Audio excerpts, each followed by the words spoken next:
cuando rechazamos o no rechazamos la hipótesis nula.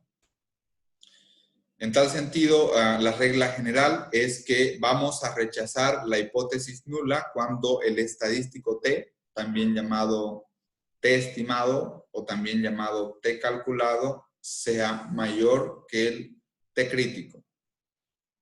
Por lo tanto, si el T estimado es mayor que el T crítico, esto va a caer en la zona de rechazo, ya sea de forma bilateral con dos colas o de forma unilateral con una cola, y por lo tanto, la conclusión, ¿cuál será? Será de que rechazaremos la hipótesis nula. Esa es una primera regla de decisión. ¿Qué es lo contrario? ¿Qué sucede si el T estimado o T calculado es menor que el T crítico? Por lo tanto, va a caer en una zona de no rechazo de la hipótesis nula, y por lo tanto, en este sentido, no se rechazará la hipótesis nula. Siempre cuando realizamos pruebas de hipótesis, hablamos de rechazar o no rechazar la hipótesis nula. Hay que tener cuidado en la interpretación. En muchos casos, por ejemplo, se ha mencionado, se rechaza la hipótesis nula, y se rechaza la hipótesis nula, y por lo tanto se acepta la hipótesis alternativa. Eso es incorrecto. Siempre nuestro análisis está solamente en rechazar o no rechazar la hipótesis nula. ¿Qué sucede si yo digo se acepta la hipótesis alternativa? Estaríamos diciendo de que en todos los casos y con total certidumbre siempre sería así. Cuando en realidad en términos estadísticos siempre hablamos en términos de probabilidades, y por lo tanto no podemos hablar en términos de certidumbre. Siempre hablamos en niveles de significancia estadística, y desde luego eso significa de que el error siempre está presente.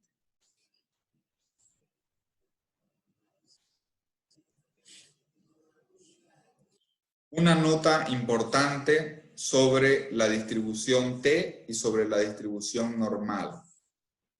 Hay que comprender de que, si ustedes recuerdan en su curso de estadística, la distribución normal tiene una forma que es la forma de campana. Si ustedes se recuerdan, a su profesor de estadística le decía la campana de Gauss.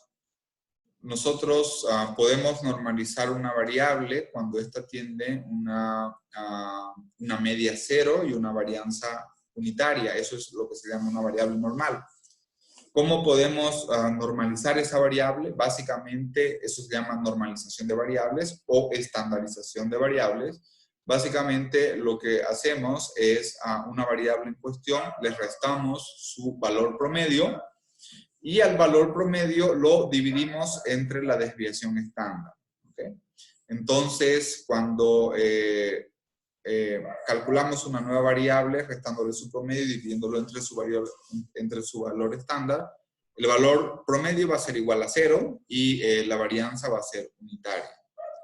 Y en este sentido, existe una relación específica entre lo que es la distribución T y lo que es la distribución normal. ¿Qué significa eso? Significa de que ambas son simétricas, es decir, ambas están al mismo lado con relación al centro, del lado izquierdo y del lado derecho.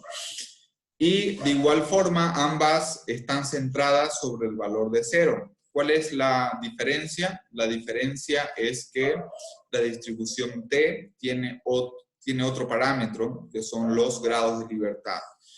Y en el caso de la econometría, los grados de libertad están ajustados por el número de observaciones y el número de parámetros incluidos en el modelo econométrico.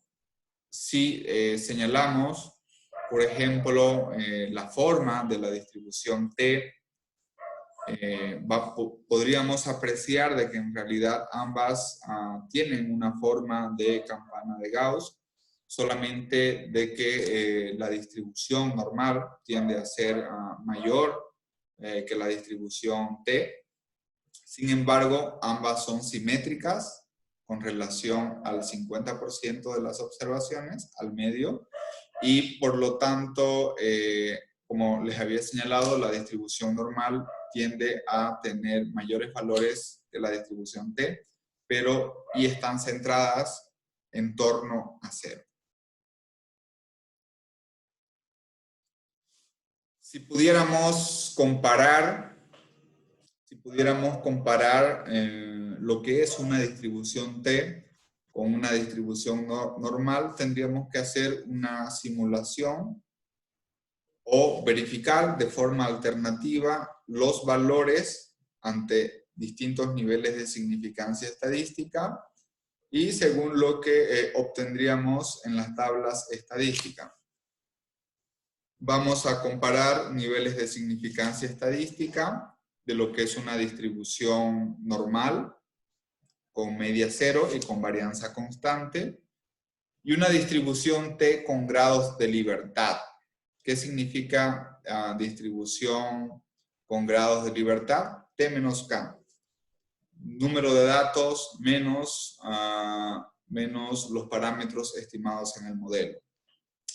Vamos a suponer un nivel de significancia del 0.5 para, si hablamos de 2 colas, estaríamos hablando del 1%. Con eso tendríamos, si vamos a la tabla de distribución normal, un valor crítico de 2.57 con 40 grados de libertad. Para el estadístico t tendríamos 2.70 y con 4 grados de libertad para el estadístico t tendríamos 4.60. ¿Qué significa esto? Significa de que cuando tenemos, por ejemplo, menos cantidad de observaciones, el valor crítico, según t, va a ser más alto. En cambio, cuando tenemos mayor cantidad de observaciones, ajustado por los parámetros estimados, el valor crítico va a ser menor. ¿Okay? Y si hiciéramos una simulación con grados de libertad para el estadístico t hacia el infinito, es decir, un valor muy grande, por ejemplo, un valor de grados de libertad de 1.000.000, ¿cuánto sería la tabla estadística? Sería muy similar al valor crítico de una distribución normal. Entonces, en la medida de que tengamos mayor cantidad de observaciones, estos valores van a converger hacia lo que son los valores de la tabla de una distribución normal.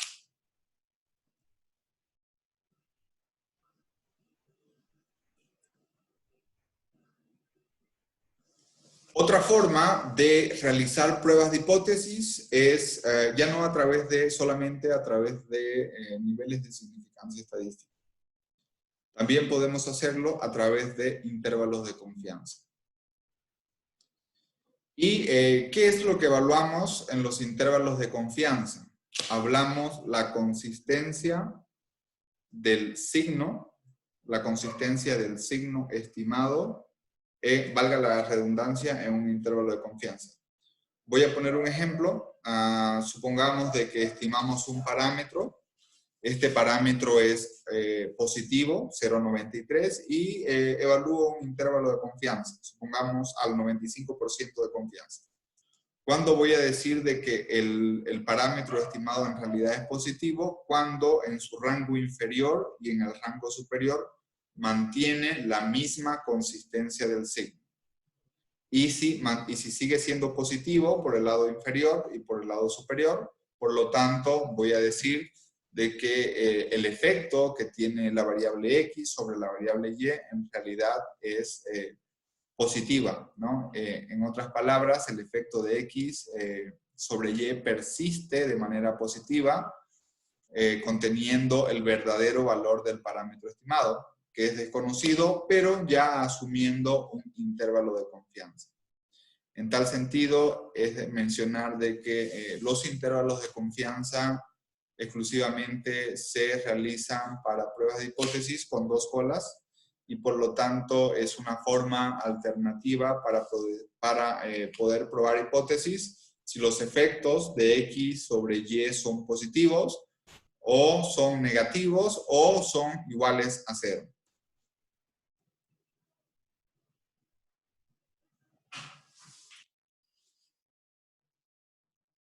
De forma seguida vamos a explicar cómo llevamos a cabo una prueba de hipótesis en lo que corresponde al segundo enfoque, que es de intervalos de confianza.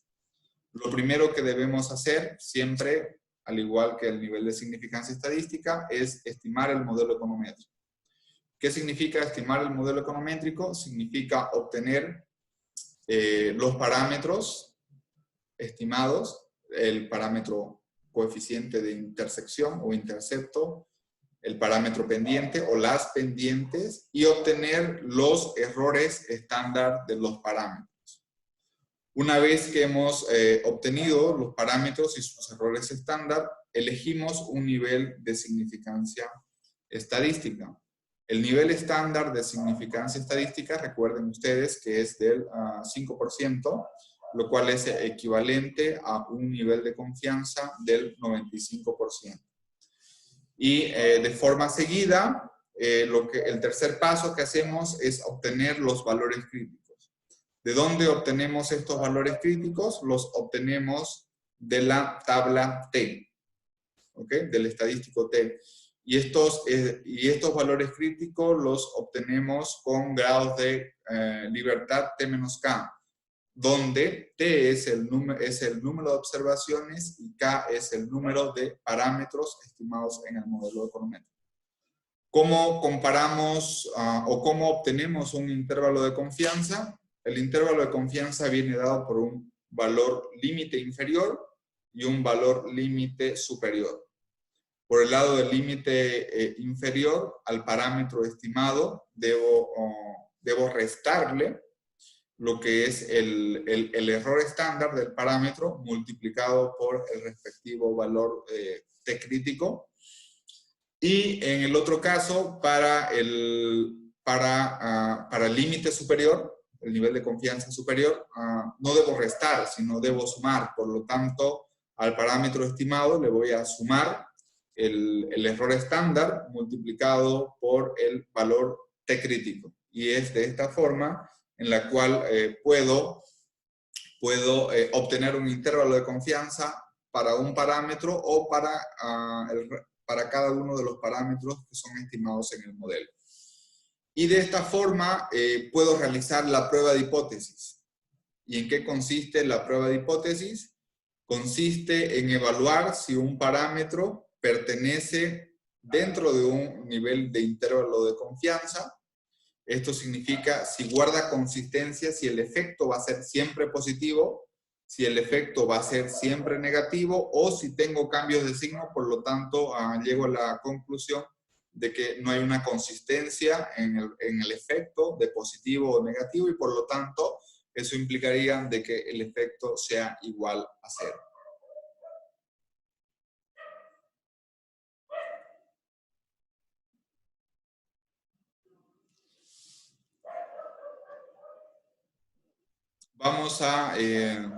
Vamos a brindar un pequeño ejemplo de cómo construir una prueba de hipótesis a través de lo que son la prueba de significancia estadística y a través de lo que es el intervalo de confianza. Como ustedes saben, el primer paso que debemos hacer es que debemos tener datos para estimar un modelo de regresión. En este caso, el primer paso, valga la redundancia, es estimar la regresión, estimar los valores numéricos de los coeficientes a través del método de mínimos cuadrados ordinarios, donde tenemos en este ejemplo, tenemos dos parámetros. Tenemos un alfa, que es de 20.3, tenemos un beta, tenemos una cantidad de observaciones, que es de 22, y tenemos los errores estándar. Una vez que tenemos estos datos, lo que hacemos es verificar ambos enfoques. Vamos a plantear una hipótesis nula, en este caso para el parámetro beta. El parámetro estimado es de 0.5091, pero por alguna información teórica, empírica o de estudios previos, queremos evaluar la hipótesis nula de que el verdadero valor del parámetro beta es igual a 1. Y para ello vamos a hacer una prueba de dos colas. Si la hipótesis nula es que el verdadero valor del parámetro beta es igual a 1, lo contrario va a ser que es diferente de 1. Entonces, ¿qué es lo primero que debemos hacer después de estos datos previos? Debemos encontrar el T crítico. ¿Y cómo calculamos el T crítico? Debo definir un nivel de significancia estadística. Recuerden ustedes de que el nivel estándar de significancia estadística es el 5%, y debo tener en cuenta, para obtener de la tabla T, mis grados de libertad. ¿Cómo encuentro los grados de libertad? Del número de observaciones, en este caso tenemos 22 observaciones, le disminuimos el número de parámetros estimados. Aquí tengo 2 parámetros estimados. Por lo tanto, para encontrar el T crítico, voy a necesitar 20 grados de libertad y voy a necesitar 5% como nivel de significancia estadística. Si yo me voy con estos datos a la tabla T, voy a tener el valor crítico de 2.086. Ese valor de 2.086 lo voy a graficar lo voy a graficar para determinar lo que es una zona de rechazo y lo que es una zona de no rechazo. ¿Qué va a significar esto? Esto va a significar de que si el estadístico calculado está por encima de 2.086, va a caer en una zona de rechazo de hipótesis nula. Eso significa de que voy a rechazar la hipótesis de que el verdadero valor del parámetro beta es igual a 1. O por otra parte, si el estadístico,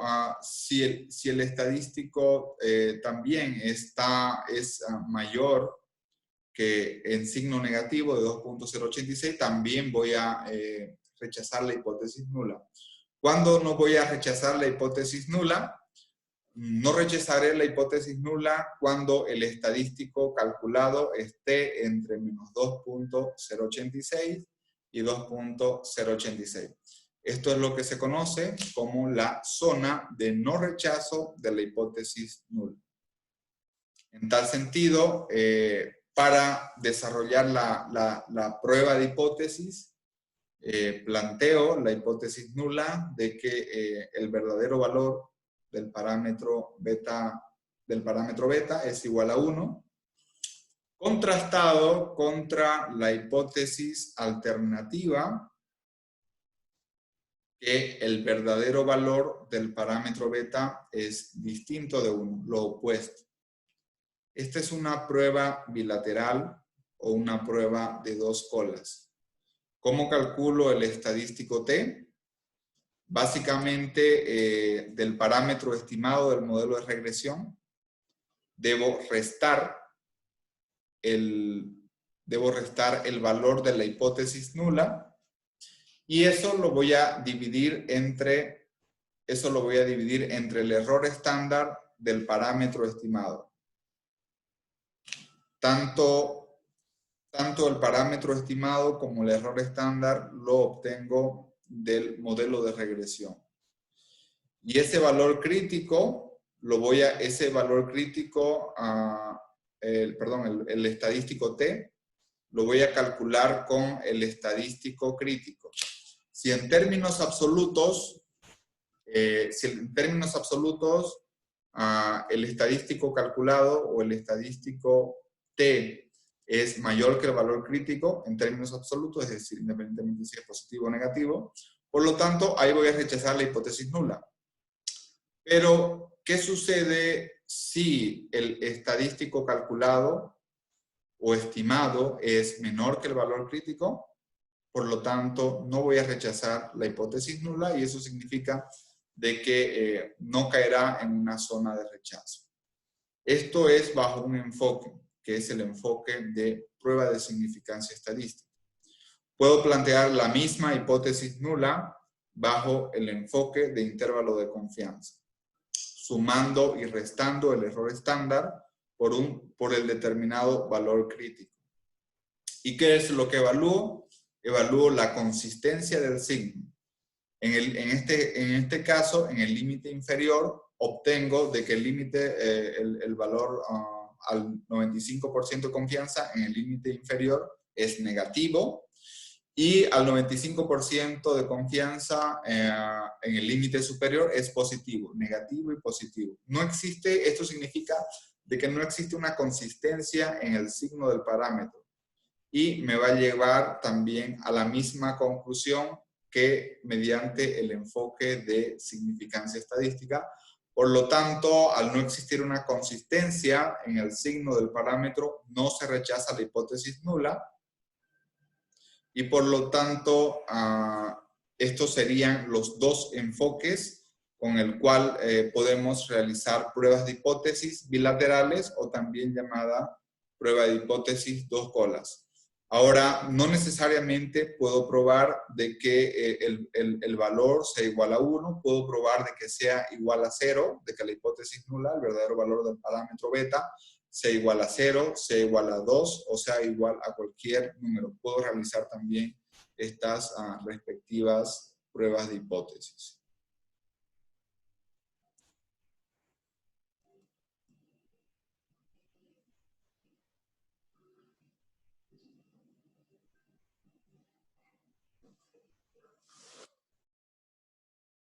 Algo que es importante mencionar es que en algunos casos pueden cambiar las conclusiones según el nivel de significancia estadística. Por ejemplo, puede ser de que X sobre Y, X no influya sobre Y al nivel de significancia estadística del 5%, pero puede ser de que X sobre Y sí influya sobre, sí exista un efecto al 10% de significancia estadística. Entonces, ahí tenemos que tener cuidado cuando las conclusiones varían de acuerdo al cambio en el nivel de significancia estadística. Porque esto es lo que se conoce, tanto en la estadística como en la econometría, con error de tipo 1, y lo que se conoce con el error de tipo 2. ¿Qué significa error de tipo 1? Error de tipo 1 significa rechazar una hipótesis nula cuando en realidad no se debe rechazar. Y el error de tipo 2 significa lo contrario, ¿no? No rechazar una hipótesis nula cuando en realidad sí se debe rechazar. Voy a plantear aquí una analogía. Vamos a suponer de que María, un ejemplo, María, encuentra a una persona, digamos Jaime, que cree que es el verdadero amor de su vida. Cree que es el verdadero amor y cree de que van a tener una relación estadísticamente o familiarmente significativa, ¿no? Es decir, si la familia y el amor tuvieran un nivel de significancia estadística, María cree Jaime es el amor de mi vida y por lo tanto, con él voy a hacer una familia y por lo tanto es la felicidad. Y bien, se casan, ¿no? Porque piensa de que hay una relación estadísticamente significativa, si existiera la analogía.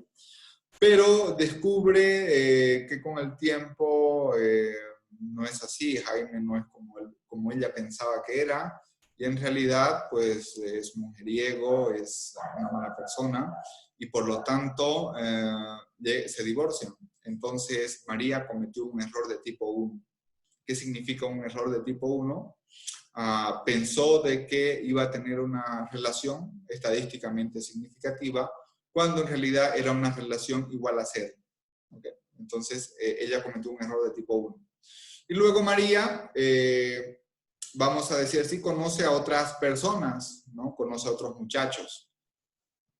Pero resulta de que ella ya se hace desconfiada, ya no confía en nadie, no quiere tener nada serio con nadie, y por lo tanto a todas las Suena un poco extraño, ¿no? A las personas que conoce las rechaza, dice, pienso de que todos los hombres son igual, no vamos a tener ninguna relación estadísticamente significativa, la relación es igual a 0 y no me importa. Entonces, ella puede cometer un error de tipo 2 en ese caso. ¿Por qué? Porque puede conocer a alguien que en realidad sería el amor de su vida, por ejemplo, sería un excelente padre de familia, podrían tener una vida muy felices, pero ella dice no, igual lo rechaza y por lo tanto asume de que la relación no es significativa cuando en realidad sí lo es significativa. Eso es lo que se conoce como un error de tipo 2. ¿Okay? Entonces, en la estadística y en la econometría tenemos estos dos tipos de errores. Error de tipo 1 es cuando asumimos de que hay una relación estadísticamente significativa entre dos variables, cuando en realidad, y por lo tanto se rechaza una hipótesis nula, cuando en realidad la relación es igual a 0, no es significativa. Y el error de tipo 2 es lo contrario, ¿no? Es cuando no rechazamos una hipótesis nula, cuando en verdad la hipótesis nula es falsa. Entonces, en realidad sí existe una relación estadísticamente significativa, pero fallamos en no rechazarla. Bien, entonces es importante considerar estos dos tipos de errores. Y básicamente muchas veces estamos en una disyuntiva entre error de tipo 1 y error de tipo 2. En este sentido, como reflexión final, ¿qué sucede si yo evalúo el efecto de X sobre Y a un nivel de significancia estadística no hay relación entre ambas variables? Pero sí hay una relación estadística a un nivel de significancia estadística del 10%. ¿Influye X sobre Y? Sí, influye X sobre Y. Sin embargo, tengo un 10% de probabilidad de cometer un error de tipo 1. Es decir, si yo digo X influye sobre Y, pero estoy diciendo también de que tengo un 10% de que esa relación, de probabilidad de que esa relación sea falsa. Por lo tanto, existe una disyuntiva entre lo que son los errores de tipo 1 y los errores de tipo 2. Para finalizar esta presentación que les he realizado, está en el libro de Brooks, en el libro de Introducción para Econometría Financiera, este libro es del año 2008, y esta información está en el capítulo 2 sobre un breve panorama o vista sobre lo que es el modelo de regresión lineal. ¿Okay? Este es un libro que lo recomiendo especialmente para aquellos que quieran introducirse en la econometría desde el punto de vista financiero. Y con esto vamos a dar por concluido nuestra sesión. Recuerden ustedes de que hay una tarea para el próximo 13 de mayo, en el cual del libro de Hayes Florian, 2016, página 105 a la página 114, ustedes deben replicar los resultados que están ahí, y no solamente replicarlos, sino también deben interpretarlos, todo eso utilizando el lenguaje de programación R, que es el lenguaje que estamos utilizando en nuestro curso de econometría, y sus resultados en un documento de Word, los resultados y la interpretación también remitírmelo por correo electrónico.